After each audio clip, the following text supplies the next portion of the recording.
bom dia. Eu sou a Maíra, uma das moderadoras do painel.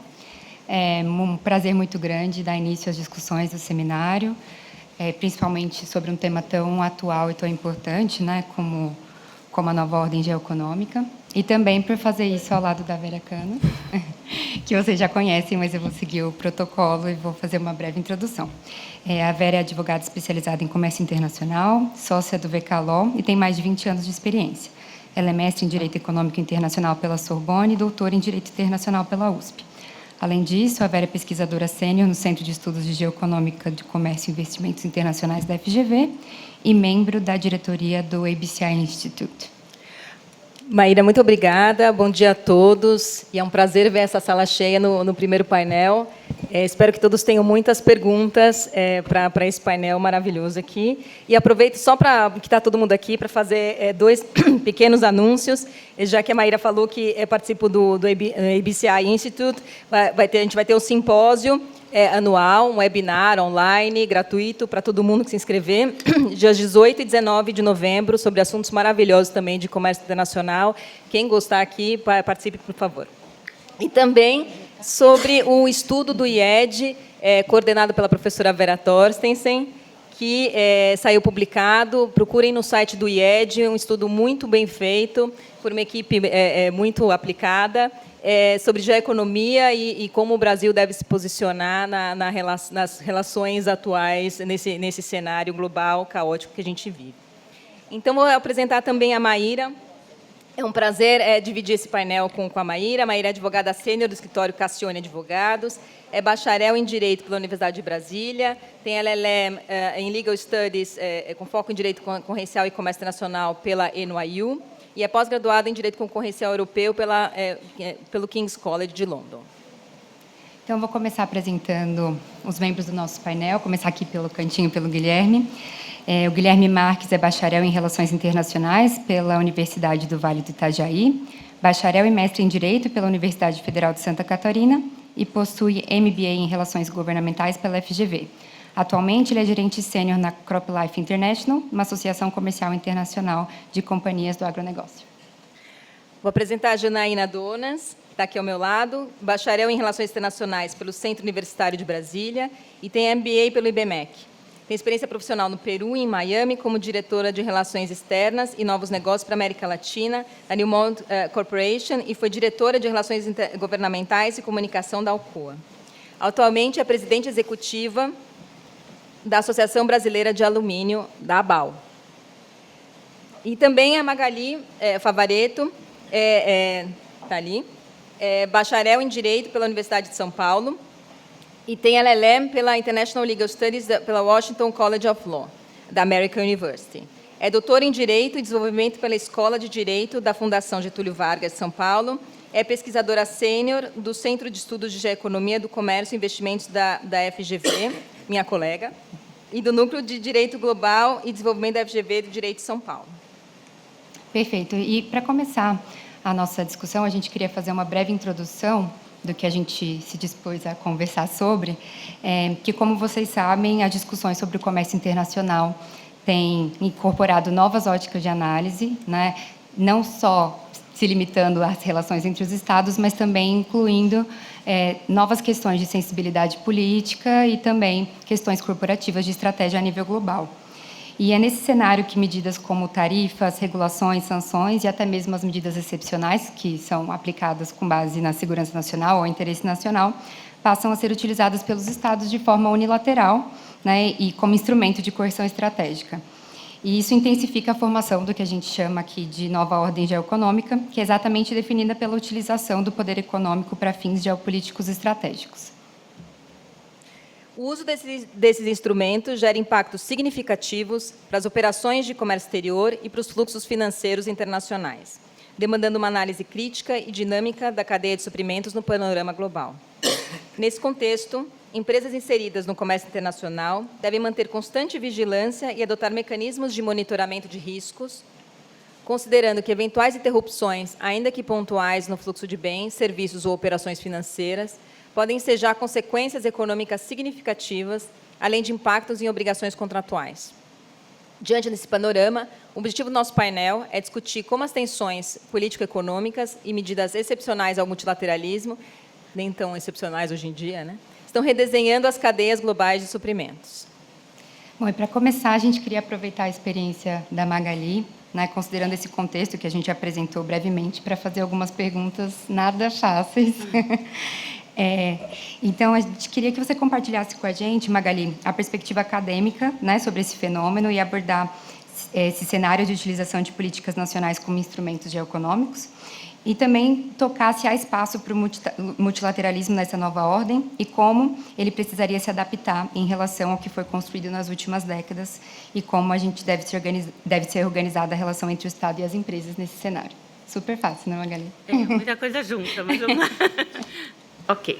Então, vamos lá. Bom, primeiro, muito obrigada, Vera, Maíra e componentes do painel.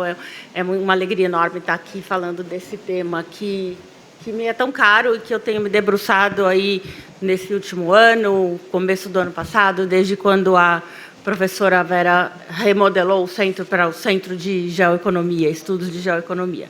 Então, eu vou fazer um sobrevoo aí na geoeconomia muito rápido, da literatura, principalmente, até para mostrar que não é novo, não é um tema novo, ele ressurge em momentos diferentes.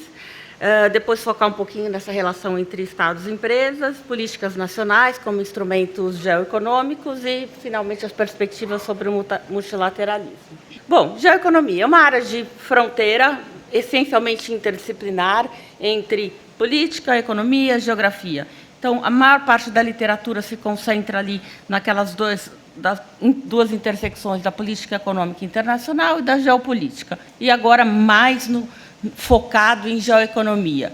Aí vocês vão me perguntar, bom, onde é que está o direito nessa história e por que interessa para o direito do comércio internacional?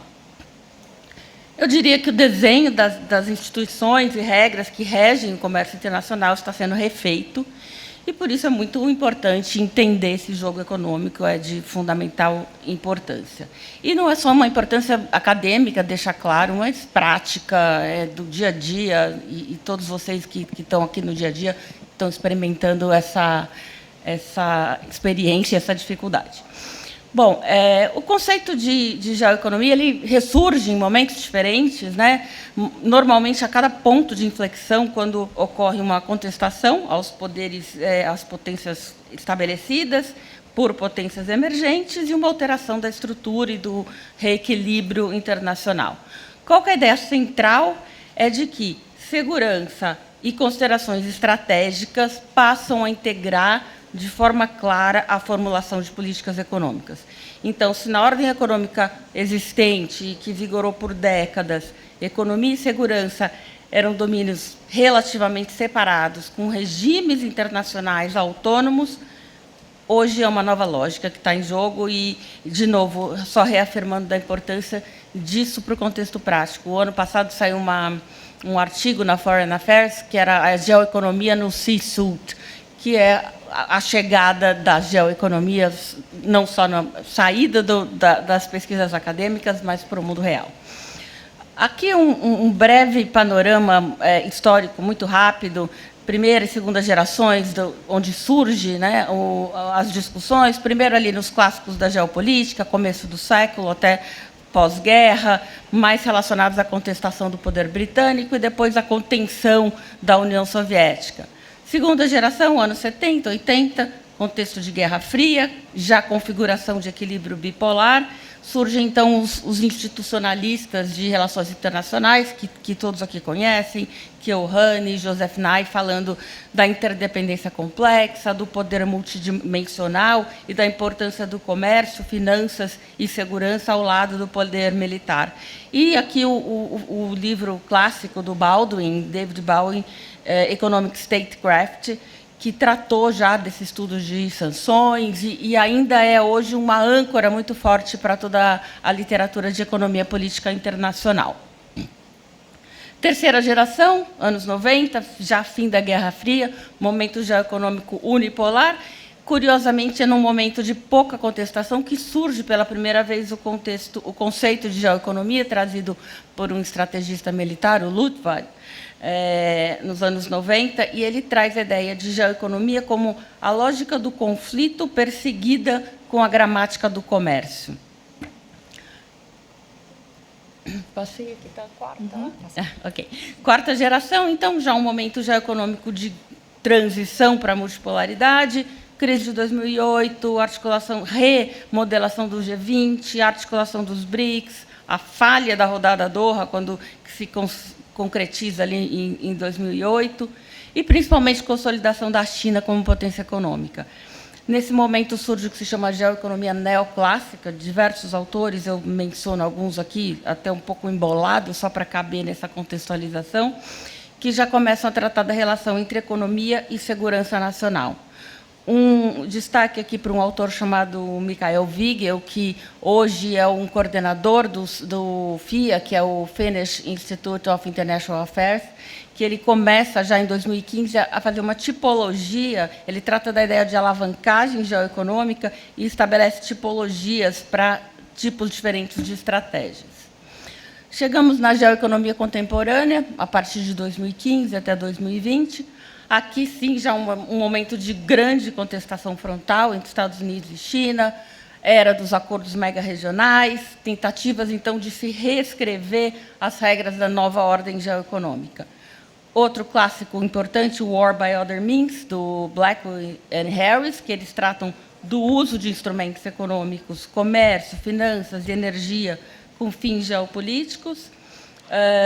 E um importante trabalho aqui para o direito, para nós o direito, que foi a primeira vez que apareceu que o direito passou a integrar essa literatura, que é um trabalho da Anthea Roberts, do Victor Ferguson e do Henrique Schoer Moraes, que é um diplomata e acadêmico brasileiro, que eles tratam, então, da ideia de ordem geoeconômica e do papel do direito na configuração dessa ordem e de releitura dos instrumentos geoeconômicos. Hoje, geoeconomia, já uma profusão de estudos e publicações, aqui só alguns exemplos. Já existe um journal, que é o Law and Geoeconomics, saiu o primeiro número, já está no segundo. Vários papers da FIA, que é da Finlândia, também a Helsinki Geoeconomic Society, e a Finlândia, então, começa a se estabelecer como um hub de reflexão sobre geoeconomia, e importante não apenas na produção de conhecimento acadêmico e político, mas também educação e capacitação executiva, vários cursos para executivos em geoeconomia. Agora, focando, então, um pouco mais na relação entre Estados e empresas, eu trago aqui dois paradigmas diferentes. Então, o paradigma da ordem liberal econômica, com uma distinção clara entre Estados focados em soberania, regulação interna e política externa, e empresas focadas em lucro, internacionalização, quando o caso, e eficiência das cadeias de valor. Bom, como é que isso muda na nova ordem geoeconômica, que não é tão nova? Os Estados passam, então, a exercer influência sobre empresas e outras jurisdições, como rede de pagamento, plataformas digitais, coerção econômica sobre outros Estados e também indiretamente sobre empresas, e a remodelar suas políticas, que eu vou falar daqui a pouco, rapidinho. E as empresas? As empresas deixam de ser apenas agentes econômicos e passam a ser atores estratégicos, com poder estratégico, capazes também de influenciar e moldar cadeias de valor, que os papers da FIA chamam de corporate statecraft. Então, os Estados passam a entrelaçar mais a sua regulação com a política e a tratar as empresas também como peças da estratégia geoeconômica, não apenas para crescimento, mas para segurança nacional e projeção de poder. Aí vem aqui um menu muito rápido dessas políticas: controle de investimento estrangeiro, controle de exportações, principalmente sobre tecnologia, setor de semicondutores, telecomunicações, inteligência artificial, que passam a ser reguladas em razão de riscos geoestratégicos e não apenas comerciais, sanções e coerções, políticas comerciais agressivas, como todos veem, tarifas punitivas, relatatórias, restrições, regras de origem para reconfigurar a cadeia de suprimentos, renascimento das regras de origem e políticas industriais bastante intervencionistas. Que eu vou pular e vou... Eu tenho quanto tempo aqui? Só para... 2 minutos? Então eu vou priorizar, falar aqui sobre uma tipologia que eu achei interessante trazer, que eu acho que, embora seja acadêmica, eu acho que ela tem um interesse prático interessante. Esse é um artigo recente que saiu na última revista Law and Geoeconomics, onde esses autores, eles são noruegueses, eles, pela primeira vez, eles tentam mapear uma tipologia das relações empresas-estados nessa nova ordem geoeconômica. Então, eles elegem como variáveis importantes o grau de controle estatal, o alinhamento de interesses entre empresas e Estado e o setor produtivo, que, logicamente, passa a ser muito estratégico. Então, a partir desse gráfico, eles estabelecem, não sei se dá para ver claramente, aí está um pouco pequeno, mas no eixo X, o grau de controle e influência do Estado sobre as empresas, e no eixo Y, o grau de alinhamento entre Estado e empresas. E aí, a partir daí, você tem 4 quadrantes. Então, no quadrante superior direito, temos o quê? Autocontrole e autoalinhamento. Tipo ideal, as estatais estratégicas. Controle inferior, direito, a gente tem autocontrole, nem tanto alinhamento, é o que ele chama de prospectivos. Tipo ideal, empresas públicas que tenham importância industrial e que, em determinado momento, possam ser acionadas para interesses geoestratégicos. Então, no quadrante esquerdo, com pouco controle, temos as empresas privadas. Com alto alinhamento, chegamos na ideia dos campeões nacionais que todos conhecemos. E no quadrante inferior esquerdo, empresas privadas, pouco alinhamento, empresas que normalmente resistem, se mantêm ou até mesmo contestam a estratégia do governo. Então, é um exemplo, a primeira estudo que foi feito para caracterizar essas novas relações Estado-empresas, eu acho que pode ter importância prática. E, por fim, aqui, multilateralismo. Bom, eu acho que essa é uma pergunta que sempre acaba caindo na questão de otimistas versus céticos. Eu me enquadro mais entre os céticos, mas a minha opinião, obviamente, não tem tanta relevância, então eu trago aqui um pouco a ideia que saiu num artigo do Brookings Institutions desse ano, que trata de multilateralismo fragmentado, que são formatos mais flexíveis, minilateralismo, acordos plurilaterais e regionais, e arranjos que começam a conviver e se justapor com a arquitetura tradicional do GATT-OMC, e outras pessoas aqui falaram com muito mais propriedade do que está acontecendo efetivamente na OMC e como pode mudar. Então, acho que é isso. Obrigada, Magali. Agora a gente tem uma pergunta para o Guilherme. Guilherme, você representa a CropLife, que, entre outros, representa interesses do agronegócio e negociações internacionais que demandam o alinhamento de princípios importantes como acesso a mercados, facilitação do comércio, sustentabilidade, combate às mudanças climáticas. Só isso. Tá fácil. Como alinhar todos esses objetivos? Como se estabelecem os objetivos para avançar as negociações multilaterais, ou internacionais em geral? E como funciona a comunicação com os atores de diversos países, privados e públicos? Desafiador. Vocês me trouxeram de Bruxelas para fazer isso, né? Obrigado, Vera. Obrigado, Maíra. Prazer dividir o painel com a Magali, com a Janaína, aqui no IBRAC. Acho que depois que eu fui para Bruxelas, o primeiro evento que eu volto para o Brasil, então é sempre feliz conseguir participar de novo em evento em português. Me sinto numa banca de mestrado com a professora Vera aqui na minha frente. Sempre a professora Vera, que eu encontrei recentemente na OMC, e a pergunta ela é de fato desafiadora. E eu escutava a Magali falando sobre geoeconomia no ambiente acadêmico e quanto isso interfere diretamente na vida prática do supply chain, né? Esse cenário geográfico, político, econômico interfere diretamente. E a Vera comentava que participamos de um evento há 2 anos aqui em São Paulo sobre agricultura e a inserção da agricultura brasileira no cenário internacional, quando eu ainda estava na BRF, e o cenário é bastante diferente, né?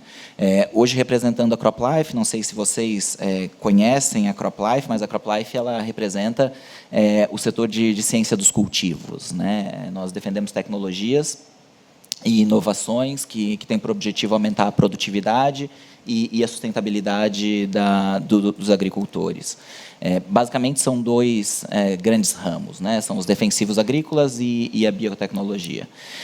Eu sento lá na CropLife Internacional, mas nós, basicamente, funcionamos num sistema de confederação, né? Nós temos as CropLifes regionais e as CropLifes nacionais. Então, a gente tem hoje uma associação que tem uma presença em mais de 90 países do mundo. As CropLifes regionais e nacionais, elas têm suas próprias particularidades. A CropLife Brasil, por exemplo, em função do tamanho e da importância da CropLife Brasil, ela é considerada uma região para a gente, né? Junto com a CropLife Europa, a CropLife África, por exemplo. Os membros não são os mesmos, então na CropLife Internacional nós temos os 6 principais players, né? Então, Bayer, BASF, Syngenta, Corteva, Sumitomo e FMC. E as CropLifes regionais e nacionais, elas possuem membros diferentes. A CropLife Brasil, se eu não estou enganado, tem mais de 50 membros. E além dos 2 setores que eu falei, né, de biotecnologia e de defensivos agrícolas, eles também tratam de germoplasma e bioinsumos. Então, existe uma independência nesse modelo de confederação. Mas é claro que a função da CropLife Internacional é de organizar esse network, né, e trabalhar no ambiente, de fato, internacional, multirregional, dentro das CropLifes. Então, Magali, quando eu te escutava falar, a questão de trade é, obviamente, core do nosso business, né? Eu estou falando aqui de 6 empresas multinacionais que produzem em diversos lugares do mundo e que precisam não apenas ter liberdade para que os seus produtos ultrapassem fronteira, mas para que a produção agrícola, a partir dos seus produtos, também possam acessar os outros lugares. Então, o comércio internacional, para a gente, na verdade, é catalisador de inovação. E a inovação, ela está diretamente atrelada aos desafios da pergunta que a Vera fez. E é essa inovação que vai permitir que os agricultores tenham acesso às ferramentas e às tecnologias necessárias para que eles possam produzir cada vez mais com menos recursos, que, no final das contas, é exatamente o que a gente quer para combater ou atacar esses 3 grandes temas que nós estávamos falando anteriormente, né? Então, segurança alimentar, mudanças climáticas e proteção da biodiversidade, que forma hoje esse triângulo de questões internacionais que, basicamente, em todas as negociações internacionais que a gente participa, a gente vai observar. E essas barreiras comerciais, portanto, elas acabam representando limitação do acesso à tecnologia, seja pelo fato de que as empresas, eventualmente, não conseguem exportar para países que precisam daquelas tecnologias, seja acesso a mercados por parte dos agricultores que utilizaram aquelas tecnologias. E é claro que, nesse cenário, nós estamos falando também de um ambiente no qual as realidades de produção agrícola de cada um dos lugares do mundo é completamente diferente. E um país que anteriormente era exportador agrícola pode se tornar importador agrícola com uma única safra. Com uma enchente ou com uma seca, aquele país que produzia trigo e exportava trigo precisa passar a importar trigo. Então, as soluções que essas empresas elas oferecem, elas estão exatamente de acordo com a resiliência climática, com as realidades locais e medidas, e daí a Magali falava, né, a Vera e a Maíra também, esses atos unilaterais que entendem como uma realidade regulatória apenas aquela da determinada região, e, obviamente, a gente está falando aqui especificamente da realidade agrícola da União Europeia. Quando a gente encontra uma realidade regulatória da União Europeia imposta extraterritorialmente para regiões que não têm o mesmo sistema climático que a União Europeia, nós estamos limitando, na verdade, acesso à tecnologia àqueles agricultores. O agricultor brasileiro precisa de uma tecnologia e está de acordo com um sistema climático e de pestes diferente do que o agricultor polonês e diferente do que o agricultor do Vietnã. Então, as tecnologias elas são necessárias e a gente gente usa, nesse caso, a lógica da toolbox, né? Então, o que a gente defende aqui, a partir do comércio internacional, é de que os agricultores eles tenham acesso a toda uma caixa de ferramentas para que eles possam adaptar aquela realidade local. É onde entra daí o comércio internacional. E a gente não pode ignorar o cenário geopolítico fragmentado, a gente tem utilizado muito, Magali, de fato, de um multilateralismo ou de um cenário geopolítico fragmentado, de aumentos de tarifas, a atos unilaterais, a protecionismo verde. A gente tem visto uma ruptura ao sistema multilateral de comércio e ao rules-based, science-based trade. Né? Aquilo que a professora Vera estuda e trabalha há tantos anos e defende há tantos anos, a gente tem encontrado um retrocesso bastante significativo. E daí eu posso citar aqui na minha área específica o International Trade Standard, que é o Codex, né, o Codex Alimentários, que é um sistema internacional de estabelecimento de parâmetros internacionais, no nosso caso, por exemplo, de limites máximos de resíduos de pesticidas nos produtos que os agricultores vendem. Na minha vida anterior à ONSA, a Organização Mundial de Saúde Animal, para a questão das vendas de carne. Esse sistema internacional de estándares internacionais, bem como os acordos de SPS, TBT e todas as negociações que a gente encontra na agricultura, eles estão em questionamento absoluto. O que a gente pode fazer enquanto setor privado? Estivemos lá recentemente, em setembro, na OMC, estamos trabalhando com vistas à conferência ministerial do ano que vem nos Camarões. Nós entregamos, em nome da CropLife, de outras 11 associações internacionais, representando aí agricultores, laticínios, sementes, fertilizantes, eram 12 associações internacionais, uma carta à doutora Ingoza, entregamos diretamente para a diretora-geral, uma carta de apoio ao sistema multilateral de comércio. Né? É muito pouco. Acessando os mais de 90 países que a gente faz parte, o que a CropLife tenta fazer é defender em cada uma das capitais desses países membros da OMC de que eles se recomprometam a esse sistema multilateral de comércio baseado em regras e baseado em ciência. Porque o que a gente tem visto, na verdade, em várias das ações unilaterais, é uma alteração de um sistema de risco, baseado em aprovação de produtos, por exemplo, em risco, para um sistema de hazard. Né?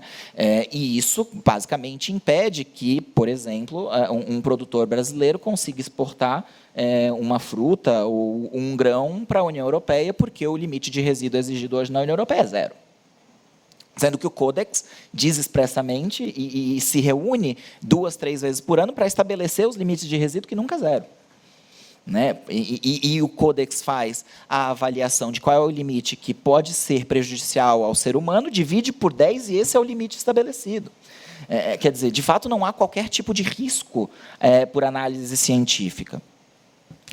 E, agora, o que a gente pode fazer continuar nos recommitting, né? Nos comprometendo com o cenário internacional. Então, de OMC, que nós temos tentado manter ainda a participação, a gente tem encontrado outros fóruns internacionais. O Brasil, ano passado, por exemplo, presidiu o G20 de maneira bastante brilhante, diga-se de passagem. Há muitos anos a gente não tinha tido uma declaração ministerial de agricultura.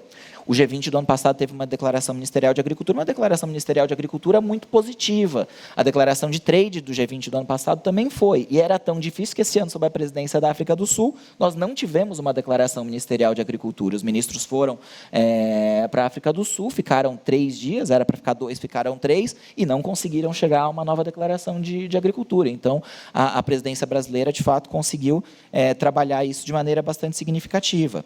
E é claro, além disso, trabalhar também nos ambientes de mudanças climáticas e biodiversidade. Então, vim ao Brasil exatamente para participar da COP e demonstrar como a agricultura é parte da solução das mudanças climáticas, afetada pelo problema, e não apenas causadora do problema, como, via de regra, se tenta falar. A mesma coisa, a COP de biodiversidade, ano passado foi na Colômbia, a gente tem a COP de biodiversidade a 17 ano que vem, a gente participa dos SBISTA, né, das preparatórias para essas COPs, ou em Bonn da intermediária também para chegar na COP30. Então, a participação ativa do setor privado, apresentando as soluções nesses ambientes multilaterais, né, dizendo que nós não somos o problema, de que nós podemos contribuir para que aquelas negociações atinjam algum lugar, é absolutamente essencial. Mas, claro, né, nesse ambiente fragmentado, isso tem sido cada vez mais difícil, mas a gente continua tentando construir pontes e participar desse cenário, ainda que fragmentado, porque, no final das contas, se a gente for para o ambiente exclusivamente multilateral, Magali, a inovação ela vai ser desincentivada, o comércio internacional certamente vai diminuir. E daí eu tenho um exemplo clássico, né? A gente tem a aprovação de biotecnologia no Brasil, ela leva aí algo em torno de 2 anos. Na China, algo em torno de 8. O que significa que eu tenho uma semente na prateleira do Brasil que o produtor brasileiro não pode utilizar, porque senão ele não consegue exportar para a China. Essa sincronia de aprovação de tecnologias, ela é absolutamente impactante no acesso do agricultor à tecnologia, que vai produzir mais com menos recursos, atacando todos os problemas que a Vera inicialmente fez na pergunta. Então, eu espero ter conseguido, pelo menos, tocar em alguns desses tópicos. Obrigada e boa COP. Obrigada, Guilherme. E agora a gente queria passar aqui para a Janaína, comentar um pouco sobre a indústria mundial do alumínio, né, que foi alvo de mudanças significativas nos últimos tempos, incluindo elevação de tarifa de exportação aos Estados Unidos e o CBAM europeu. Então, como a indústria brasileira de alumínio tem navegado nesse cenário super dinâmico, seja sob a perspectiva privada, seja a partir da interação com os órgãos governamentais e considerando fatores como potencial desvio de demanda, necessidade de medidas de defesa e reorganização da cadeia? Perfeito. Bom, primeiramente, bom dia a todos. Obrigada, Maíra, Vera, pelo convite. É uma honra estar aqui também com o Guilherme, com a Magali neste painel. Bom, acho que, como muitos devem estar acompanhando, de fato, o setor do alumínio é um dos setores que tem estado no centro de várias dessas disputas comerciais e com um certo cunho de geopolítica, sejam elas a seção 232 dos Estados Unidos, que ela tem um foco ali, principalmente no setor de alumínio e no setor de aço. A gente tem visto, temos acompanhado também outras medidas, enfim, outras formas de barreiras comerciais excepcionais vinculadas à questão de meio ambiente, como é o próprio caso do CBAM europeu. E isso, de fato, tem pressionado a indústria do alumínio por si só, independente deste contexto de geopolítica ou de comércio internacional, é uma indústria que ela tem que operar fortemente pressionada ou orientada por uma eficiência no manejo de questões de custos. É uma indústria que ela é eletrointensiva, então significa que ela é uma grande consumidora de energia, o que significa também que, ou seja, dependendo do portfólio de fornecimento de uma planta de alumínio, a gente está falando de um custo que ele pode variar ali entre sendo muito eficiente, sendo uma indústria que tenha investido em autogeração, e um custo em torno de 33%. E no pior cenário ali de 70%, ou seja, é uma indústria que ela, ou seja, as determinadas políticas ou determinadas condições onde ela opera, a própria política energética de um país, ela pode afetar diretamente a competitividade de uma indústria. É um material que ele tem sido considerado estratégico por uma série de elementos. Ele é um material considerado estratégico não só agora num contexto de COP, de descarbonização, porque ele é um material que ele acaba auxiliando os esforços globais de descarbonização de vários dos nossos mercados consumidores.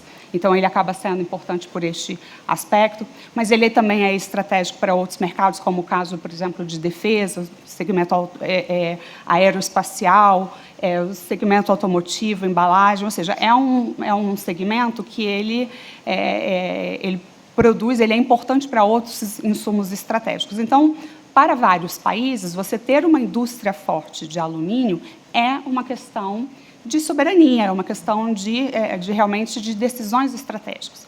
E a gente viu, assim, sem demérito nenhum, a China foi um dos primeiros países, hoje está na moda falar, eu digo está na moda, os demais países entenderam que é importante ter políticas públicas voltadas para o que eles consideram materiais ou minerais críticos ou materiais estratégicos. Mas a China saiu à frente, lá atrás. Então, ela entendeu, por exemplo, que o alumínio era um material estratégico.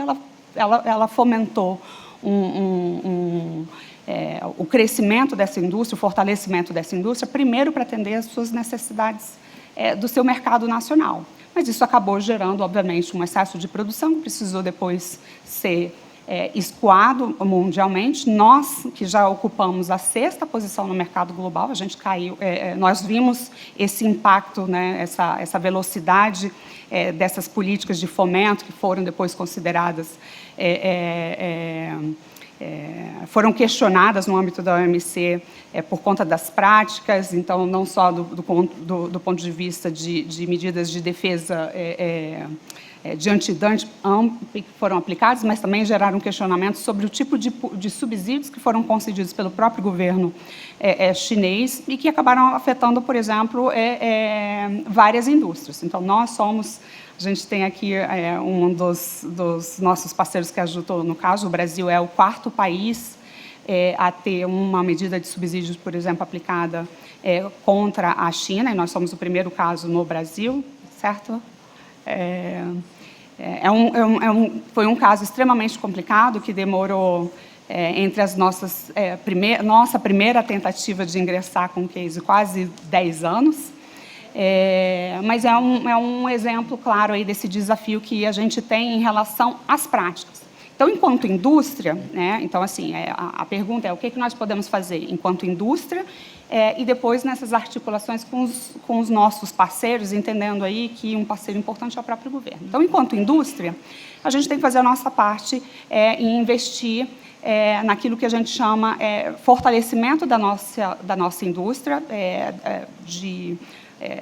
da nossa competitividade. A nossa competitividade ela é dada pela integração da cadeia, pela nossa efetividade dos investimentos que nós fizemos, por exemplo, para tentar reduzir essa nossa vulnerabilidade a determinados custos. Por exemplo, a energia é um custo, então, o que podemos fazer para reduzir isso? Então, é uma indústria que, no Brasil, e nós somos um dos poucos países também, em que as empresas de alumínio fizeram altos investimentos em, por exemplo, geração de energia. Além do Brasil, eu diria que nós temos Rússia, Canadá e Islândia. Então, isso para a gente é um elemento, digamos assim, uma vantagem competitiva. Esse investimento, essa decisão estratégica que foi feita lá atrás, que em determinados, ou seja, antes mesmo da gente ter uma discussão sobre racionamento, em que você precisa ter, por exemplo, discussões de redução de capacidade de demanda, a indústria ela fez a sua parte para reduzir essa vulnerabilidade e hoje essa decisão estratégica que nós tomamos no passado foi o que, por exemplo, no momento em que a gente precisou, nós passamos por um processo de desindustrialização pelo fator China e também pelo fator energia, e a gente está podendo contar, nós somos também um dos poucos setores que está podendo contar uma história de sucesso de reindustrialização. E essa reindustrialização ela é resultado dessas decisões que fizemos estratégicas e também pelo fato da gente também ser um dos poucos países que tem uma cadeia integrada. Então, em contextos de pandemia, de conflito geopolítico que nós estamos vendo, por exemplo, na Europa, o conflito ali entre Rússia e Ucrânia, que geraram... O Brasil o fato da gente ter essa integração fez com que nós estivéssemos menos suscetíveis a essas disrupturas que acontecem em que falta determinados insumos necessários para a nossa cadeia. Então, é uma indústria que tem feito esses esforços do ponto de vista de decisões estratégicas, de investir em ativos estratégicos para fortalecer a nossa resiliência. Muitas vezes ela não é suficiente. Nós tivemos aí o caso há quase 10 anos atrás, em que nós tivemos que reduzir nossa capacidade e da 6ª posição nós caímos para a 15ª. Nós estamos recuperando, então nós hoje estamos na 8ª ou 9ª posição. Minha equipe aí de estatística, ela pode... eles me perdoem, mas é porque a gente muda todo ano, mas a gente está subindo, então a gente está conseguindo recuperar essa posição em função disso. Uma outra vantagem competitiva que nós temos também é justamente os elementos de sustentabilidade da nossa cadeia. Então, por conta dos investimentos em autogeração de energia para alimentar os nossos fornos a partir de uma matriz limpa, isso tem sido, por exemplo, uma das nossas grandes vantagens enquanto setor globalmente. Então, o alumínio brasileiro, hoje, ele tem uma intensidade carbônica que ela chega a ser 3,3 vezes menor que a média mundial. Então, num contexto em que as dinâmicas, né, estão focadas na questão de sustentabilidade, a gente não só construímos uma vantagem competitiva pela nossa resiliência da nossa cadeia, pela integração, a verticalização da nossa indústria, mas também porque nós fizemos todos o dever de casa para construir também uma indústria que seja competitiva em matéria de sustentabilidade. Então, isso já meio que concluindo, isso é o que nós podemos fazer entendendo o dever de casa da indústria. Mas a nossa competitividade não depende, obviamente, só da gente. Então, a gente precisa realmente trabalhar com os nossos parceiros, no caso ali, que a gente está falando de governo, para garantir o fortalecimento dos mecanismos de defesa comercial, para que eles possam responder cada vez mais rápidos a essas disrupturas, a essas questões relacionadas a desvios de comércio. Elas são cada vez mais evidentes. Então, assim, o governo americano estabelece ali seção 232, ele faz ali uma sobretaxa, ela afeta a indústria brasileira de alumínio? Sim, ela afeta no nosso acesso ao mercado importante, que é o mercado americano. Nós, em relação a outros setores que estão sendo, por exemplo, afetados nisso, o fato de nós termos grande parte da nossa produção voltada ao mercado brasileiro, sobre este aspecto tem um impacto? Óbvio que tem. Mas nós estamos menos suscetíveis justamente porque estamos focados no mercado brasileiro, que é um grande mercado. Isso exige que a gente tenha, então, que fazer um redirecionamento para outros mercados. Mas existem os efeitos colaterais. Então, sempre que me perguntam em entrevista, mas como que a indústria do alumínio está sendo afetada, por exemplo, questão de seção 232? Acesso a mercado? Sim, acesso a mercado é um deles. Mas a nossa maior preocupação são os desvios, por exemplo, de comércio que vão ocorrer em função dessa medida. É o efeito colateral dela. Então, essa é uma das preocupações que a gente tem, e quando nossas tratativas com, por exemplo, as autoridades brasileiras responsáveis aí pelas questões de comércio exterior, é justamente para sensibilizar. Sim, a gente tem que, o esforço da diplomacia, da gente tentar restabelecer os canais de diálogo, eles são importantíssimos, mas, né, num contexto em que, se o outro lado não quer dançar, então a gente vai buscar outro que queira dançar. Mas isso por si só não é suficiente. Então, a gente precisa garantir, assim, então tá, uma é como que a gente vai conseguir restabelecer ou, de repente, redirecionar fluxos de comércio para quem queira ser nosso parceiro. A outra questão é como que a gente vai evitar que essa medida de um terceiro nos afete por conta de desvios de comércio. E a outra grande questão também que a gente tem que colocar, uma vez que as questões de sustentabilidade são importantes, e o Brasil ele tem liderado em várias dessas iniciativas, então, assim, em matéria de reciclagem, nós somos referência, em matéria de rastreabilidade, a gente tem um desafio muito grande na indústria do alumínio relacionado, por exemplo, e vai ser um grande diferencial, porque o alumínio ele é importante, não só o alumínio oriundo que a gente chama de produção primária, que é aquele que vem da mineração e ele se transforma em um alumínio bruto, tem uma alta intensidade carbônica, mas você tem uma outra rota estratégica de descarbonização que está relacionada à reciclagem. Ela é a forma mais rápida de você conseguir uma descarbonização e, ao mesmo tempo, garantir segurança do suprimento de material. Mas um grande desafio que nós temos na nossa indústria é a rastreabilidade.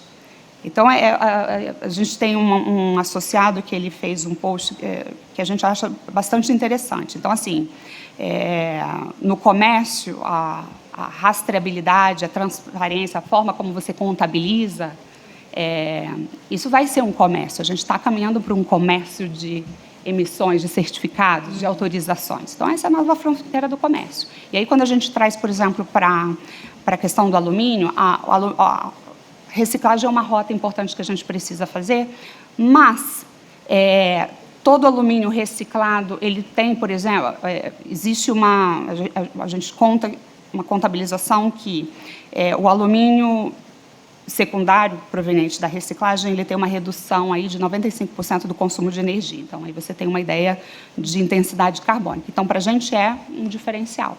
Só que todo alumínio reciclado, ele tem a mesma intensidade carbônica? É igual você vai comer um bolo, um cookie.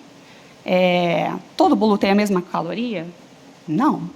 Ele vai depender se você usou açúcar, se você usou açúcar demerara, se não tem açúcar, o tipo de farinha que você utiliza, se é manteiga, se é... Então, a mesma coisa com o reciclado. Então, dependendo da origem dele, ele tem uma diferença. E a gente está avançando. O Brasil ele tem iniciativas bastante importantes para trazer essa rastreabilidade, mas não adianta nada a gente ter medidas internas que elas estejam descasadas da nossa política comercial. Então, acho que são questões que nós precisamos trazer. A gente tem avançado em várias frentes, mas nós precisamos unir, do ponto de vista de coerência, para garantir isonomia, que uma vantagem competitiva do ponto de vista de sustentabilidade não se torne depois algo que é o que aconteceu na União Europeia, uma regulação que, se ela não estiver sendo imposta também aos produtos importados, vai gerar aqui uma perda de competitividade e a gente corre o risco de ter uma fuga de carbono também. Enfim, acho que... Não, muito obrigada, Janaína. Foi uma aula aqui. Assunto importantíssimo. Acho que ficou muito claro do que a Magali, o Guilherme e a Janaína falaram, que o assunto do comércio internacional pela ótica da geoeconomia chegou ao C-level, né? Faz parte dos níveis mais altos das empresas, né? Como o Guilherme falou, faz parte das atividades da CropLife levar a visão das empresas para cada um dos países, né? Então, para cada um dos governos. Então, acho que isso é fundamental para a gente, para o nosso entendimento hoje em dia do nosso mundo. E aí a gente vai colocar uma breve pergunta para os três, é a mesma, tá? A gente quer ouvir a visão de cada um de vocês. Vamos começar pela Magali de novo. Como vocês veem o papel da indústria brasileira, e aqui entendida no sentido amplo, tá? Inclui agricultura, serviço, tecnologia, nesse mundo em transformação, que medidas do governo brasileiro deveria adotar para incentivar a sobrevivência e a produtividade da indústria nacional e que medidas as próprias empresas devem adotar nesse sentido? Em 5 minutos. Eu sei que a gente faria um seminário só sobre esse assunto, mas em 5 minutos. Bom, é muito difícil falar, sob o ponto de vista acadêmico, o que o governo ou as empresas devem fazer. O que a gente tem é um menu de ideias, né? E que vocês aqui já colocaram muito claramente muitos exemplos concretos que casam com isso. Eu acho que a primeira coisa, em termos de Estado, governo, né, é identificar setores estratégicos. Janaína colocou aqui a questão do alumínio como uma questão de um setor de... ela falou ligado à soberania, mas eu diria geoestratégico, né, para a gente usar aqui a nossa perspectiva. Definição de marcos, né, a gente está vendo agora a definição do marco de mineração para minerais críticos, que acredito que tenha havido um atraso até com o reconhecimento pelo governo. Por quê? Porque, de repente, virou uma negociação comercial, um trade-off comercial. Então, esse é um outro exemplo de como o comércio passou a ter que incorporar outras linguagens, outras questões, né? Você definiu um marco de mineração para poder fazer um acordo de comércio. Desafios que eu vejo assim, né? Mais estruturais, institucionais. Acredito que ainda haja uma baixa coordenação entre Estado e empresa no sentido mais estratégico. Acho que é algo que também começou a evoluir mais agora com essa questão até do tarifaço, uma movimentação muito importante das empresas. Uma outra questão é a dependência, né, do Brasil, das cadeias externas, principalmente questões de chips, dados, software. Tem um estudo do IPEA do ano passado, muito interessante, sobre isso, sobre essa dependência do Brasil em relação às cadeias externas, acho que é do Renato Bauman, se não me engano. No comércio, bom, o que está sendo feito, né? Diversificação de parceiros, celebração de novos acordos, com um trabalho realmente muito excepcional do governo nesse sentido. E, em termos de empresas, aquilo que já foi dito aqui de uma forma muito clara, né? Fortalecimento de capacidade de inteligência, a integração de geopolítica de risco, monitoramento regulatório. Me lembrei do exemplo do Guilherme, dado aqui da questão do Codex, de como isso mudou de um sistema de risco para um sistema de hazard, quer dizer, é um monitoramento constante da regulação. Práticas industriais mais globais, reavaliação da cadeia de suprimento, quando é o caso de realocar por questões geoestratégicas. Então, acho que isso é um menu geral e exemplos concretos cabe a eles aqui fornecerem para nós, com certeza. Obrigada, Magali. Guilherme? A gente adora a lista de ideia. Tenho certeza que a Janaína também. A gente passa o dia todo tentando ter ideia para resolver os problemas, então, se a gente puder receber alguma, é sempre muito útil. Eu acho que a pergunta ela tem 3 aspectos. Eu vou começar, então, por aquilo que a gente pode fazer, né, Janaína? Acredito que a indústria tem como responsabilidade apresentar as soluções para os problemas que estão colocados, né? Então, nessa tríade, no meu caso, né, de segurança alimentar, mudanças climáticas e proteção da biodiversidade, quais são as soluções que as indústrias, quais são as inovações que a indústria de ciência de cultivo pode apresentar nesse cenário, né? Então, a gente tem que aumentar a produtividade para assegurar segurança alimentar. A gente tem que usar cada vez menos recursos para proteger o solo, para se adaptar às mudanças climáticas e proteger a biodiversidade. Então, a indústria tem que continuar inovando, tem que continuar apresentando essas soluções e fazer parte das negociações internacionais, nos mantermos próximos aos governos para apresentar essas soluções. E o governo? Né?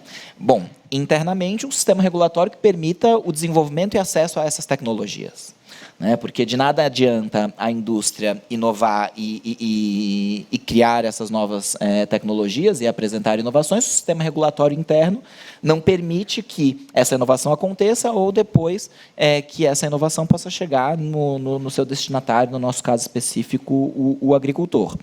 Por outro lado, ele tem que atuar no cenário internacional para que esse agricultor tenha acesso aos mercados, né? Então, aqui, logicamente, me repetindo, mais um recomprometimento ao sistema multilateral de comércio, a esses International Trade Standards, né? Codex e todos os standards estabelecidos pela Organização de Saúde Animal, seria o ideal. O Brasil tem, por exemplo, uma proposta na OMC que está sendo discutida no Comitê de Agricultura, que é a proposta de agricultura sustentável.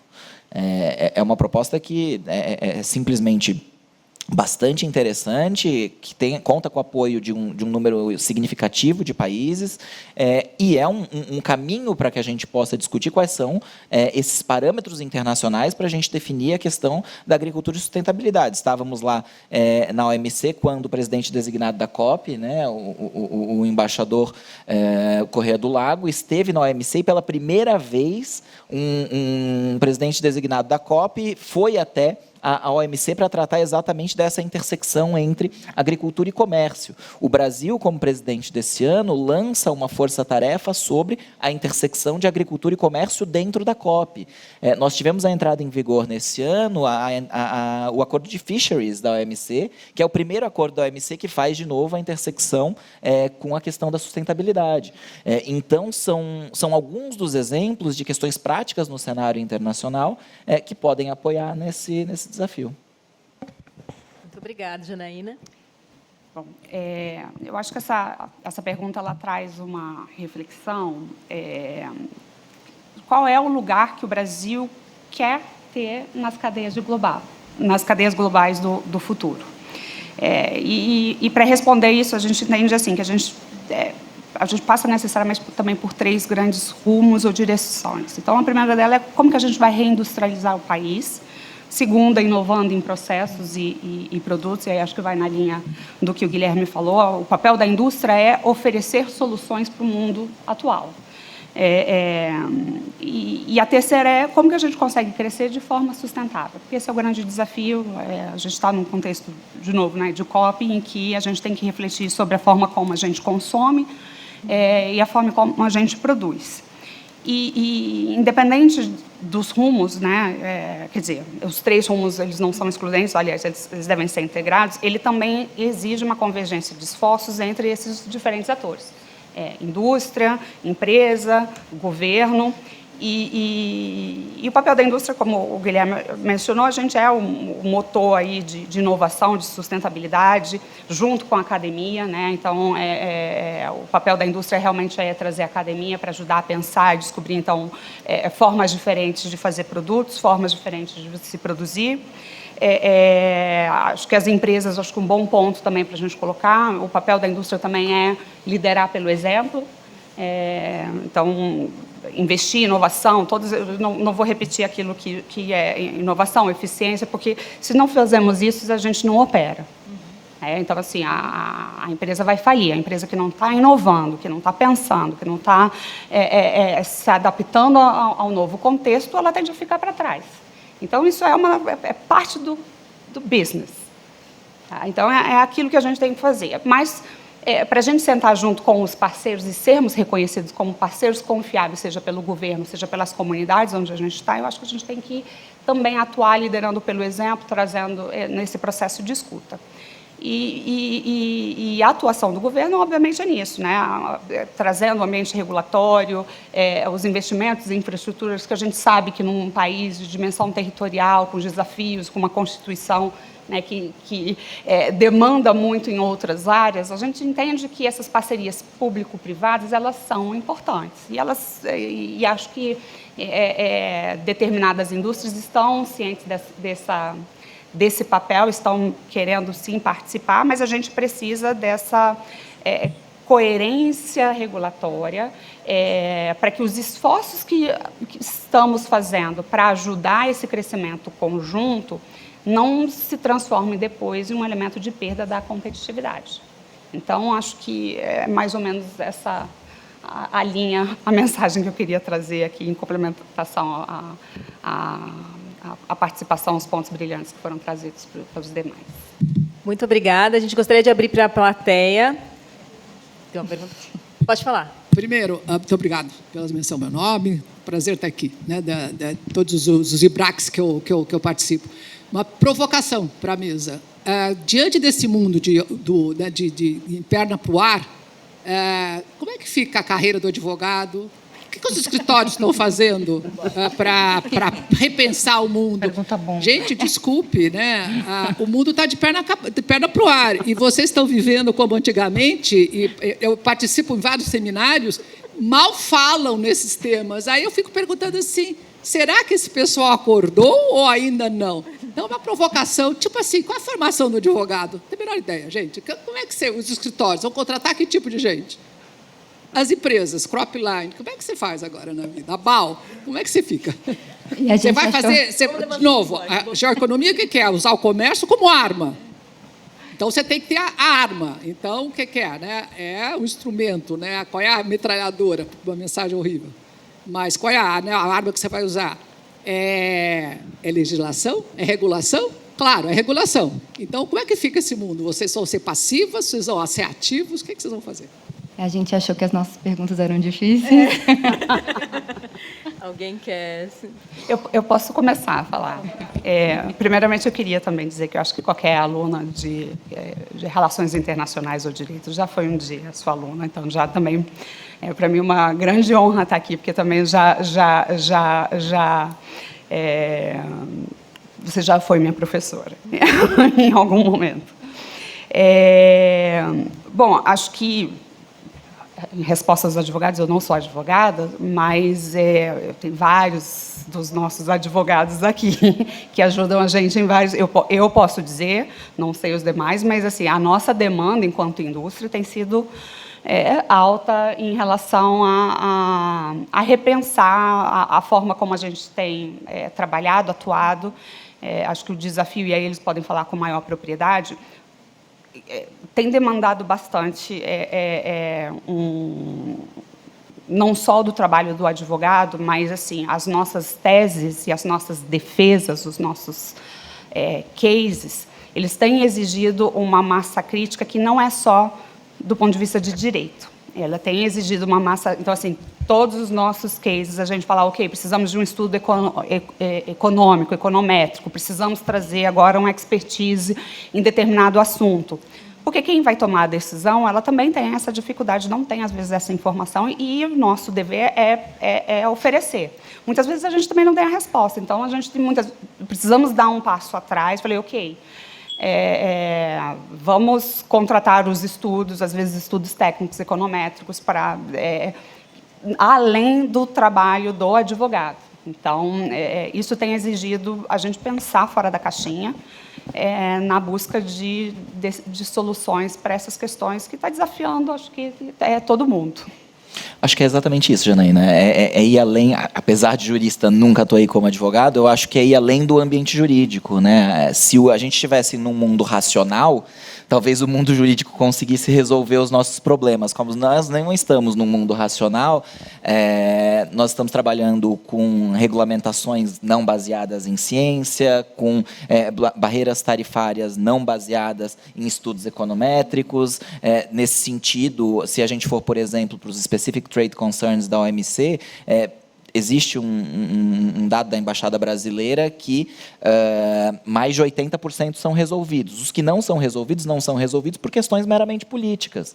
Então, como que a gente vai, mesmo se o sistema de solução de controvérsias estivesse funcionando, né, tentar resolver no ambiente de solução de controvérsias, se, na verdade, o problema não é jurídico? Quem adota aquelas medidas usa lá a justificativa de public morals, né, de morais públicas, porque sabe que, na verdade, juridicamente, aquelas ações não têm qualquer tipo de justificativa. A gente vê o Parlamento Europeu hoje falando sobre, estabelecendo limites de resíduo de pesticida. Eurodeputado tratando desse assunto, em vez de ser a Didi Santé, que era para ser a responsável pelo determinado assunto. Então, quando o ambiente ele não é racional, a geoeconomia tem que entrar, as questões políticas, as questões econômicas, as questões geográficas, todos os outros elementos. Então, me parece que é ver o além do jurídico, realmente. Como cliente, acho que é isso que eu busco também. Eu concordo com o que foi dito, só tentando levar isso para um nível um pouco mais de abstração. Eu acho que é isso, o advogado ele precisa sair da zona de conforto das regras ali amarradas, da linguagem, e quando a gente olha para a conformação de como essa ordem multilateral foi formada, uma das coisas que emerge sempre na literatura é de que ali, naquele momento, a questão política ela foi aprisionada no técnico, né? Não que ela não existisse, mas ela foi, de alguma forma, encapsulada nos acordos técnicos, na linguagem técnica, que todos os advogados entendiam muito bem, interpretavam muito bem, era tudo muito amarradinho, o códex, as três irmãs e tudo ali. E agora não, agora as coisas se soltaram, o político está solto, e eu acho que não só entender outras áreas além do direito, mas também entre as áreas do direito, né? Então, o advogado de comércio vai ter que entender muito outras áreas também. Eu e a Vera estivemos, a semana passada, num evento de direito tributário, falando de tarifas, ouvindo a perspectiva do direito tributário, Então, a gente vai ter que abrir a cabeça para outras perspectivas dentro do direito, dentro das áreas do direito e fora do direito. Grande desafio. Só complementando o que a Magali falou, e ela tem toda a razão, eu acho que os advogados ficaram numa zona de conforto durante muitos anos por conta da atuação do órgão de apelação da OMC, que criava precedentes, relatórios bonitinhos, que se aplicavam à jurisprudência, tudo aquilo que o advogado adora e está acostumado.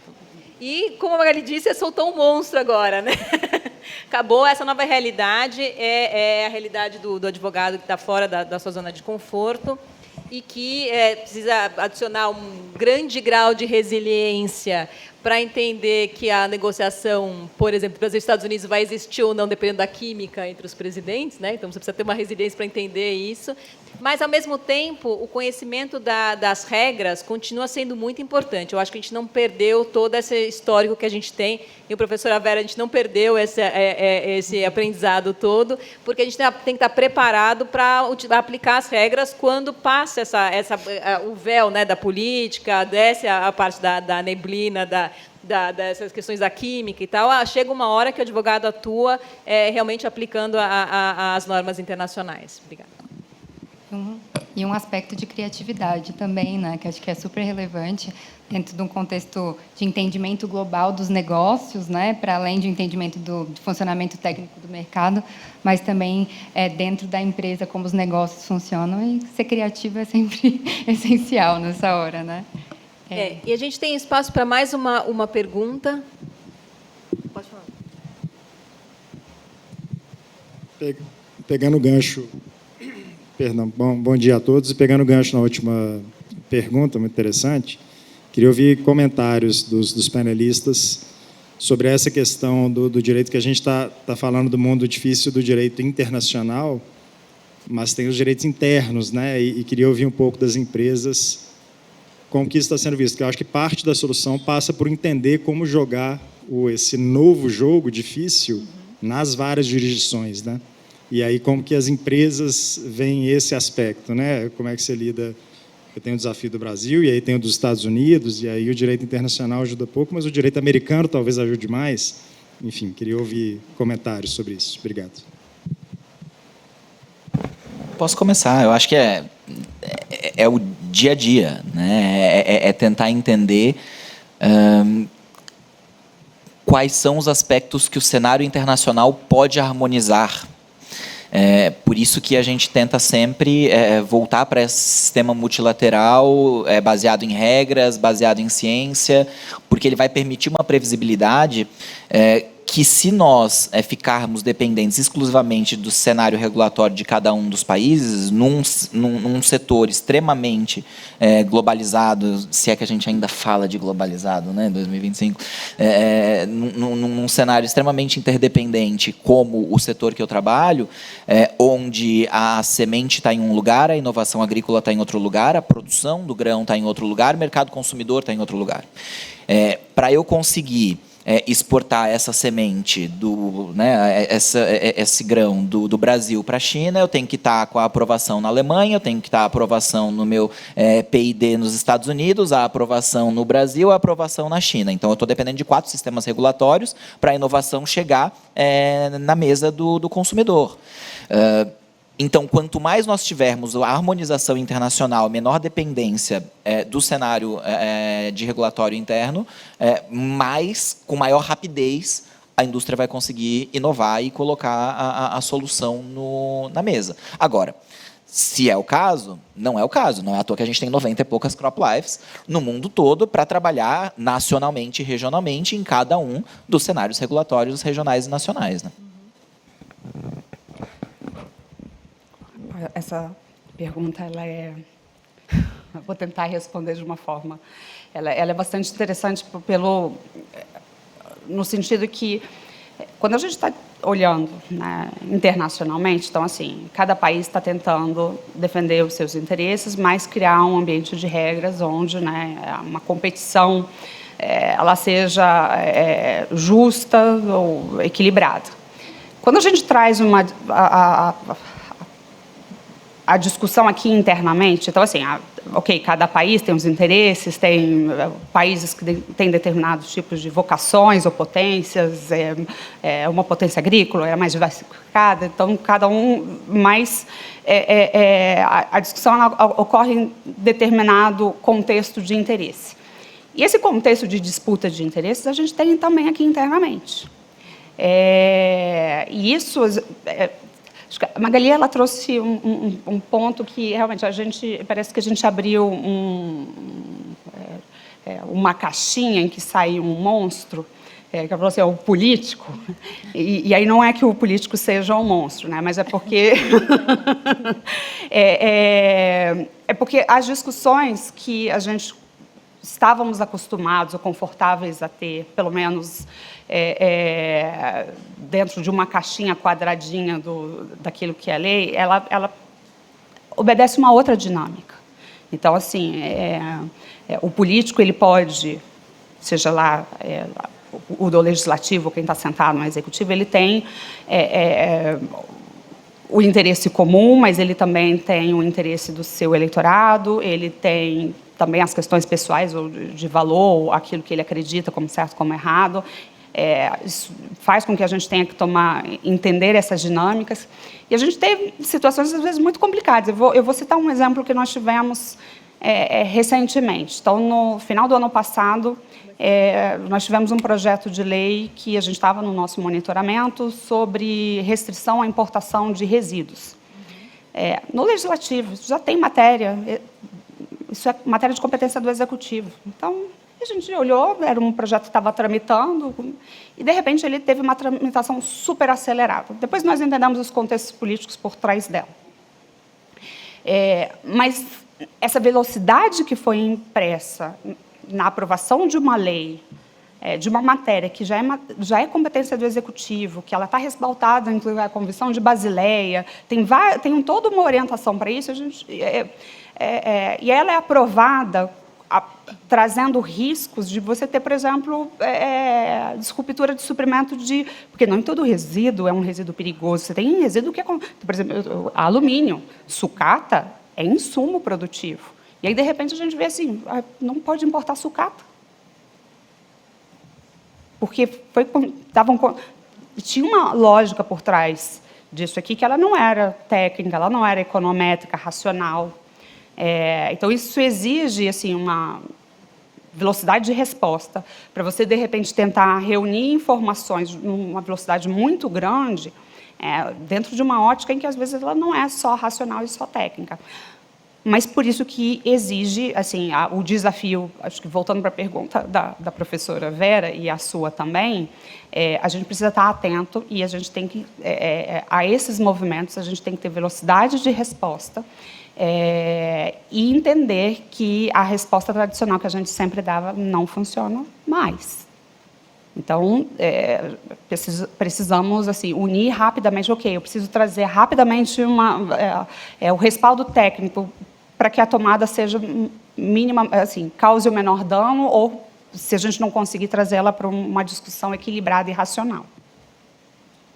Bom, acho que essa pergunta foi mais direcionada para as empresas, mas vou dar um pitaco aqui. Sem dúvida, na falta de regras claras, internacionais, coerentes, articuladas e com previsibilidade, se torna necessário conhecer as políticas econômicas de cada país. Mas não, claro que para as empresas é uma questão do detalhe, da sua cadeia específica de valor. Agora, de uma forma macro para governos, por exemplo, é entender a política econômica de cada país e a arma, como diz a professora Vera, qual é a arma dos Estados Unidos? É tarifa? Qual é a arma econômica da União Europeia? São regulações ambientais? Qual é a arma da China? Regulações restritivas, barreiras técnicas? Então, qual é a essência da arma de cada país para saber qual vai ser a nossa, né? Então, eu acho que é mais ou menos isso. E aí, só acrescentando um ponto que eu não tinha falado na questão anterior das empresas e que se relaciona com isso, é a importância da diplomacia comercial, da diplomacia corporativa, né? É a empresa daqui falando com a empresa do outro país, para pressionar o governo do outro país, que foi isso que a gente viu mais ou menos nessa questão do tarifaço. Gostaria de agradecer a presença do Guilherme, da Janaína e da Magali com uma provocação, já que a Magali falou qual é a nossa arma, né? Então, para a gente pensar também o Brasil e na geoeconomia e quais são as armas, além dos instrumentos tradicionais de comércio internacional que a gente tem, como defesa comercial, por exemplo, tarifas, se a gente não deveria aprimorar e criar novas armas, olhando até para a experiência dos Estados Unidos, outras armas. Como eu pensei mais na seção 232, pensar em segurança nacional, produtos estratégicos, meios mais ágeis e dinâmicos de proteção da indústria nacional quando necessário. Mas só para a gente encerrar com essa pensata. Muito obrigada.